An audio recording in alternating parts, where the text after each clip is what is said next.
আসসালামু আলাইকুম, আমি Mushfika Ishrat Mary, Mujib Zarina foundation school and কলেজের অষ্টম শ্রেণীর শিক্ষার্থী। আবৃত্তি করছি শ্রদ্ধেয় কবি কায়কোবাদ রচিত আজান কবিতাটি।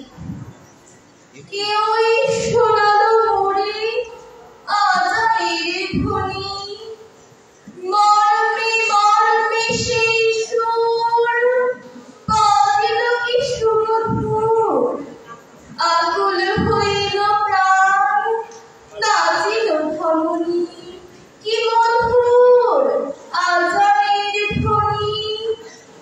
আমি তো পাগল হয়ে সে মধুর তানে, কি যে এক আকর্ষণী, ছুটে যাই মুগ্ধ মনে।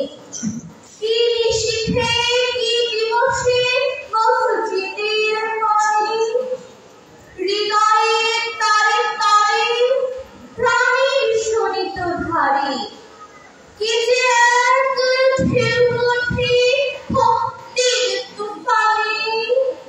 কত সুধা আছে সেই মধুর আজানে, নদী ও পাখির গানে তারই প্রতিধ্বনি, ভ্রমরের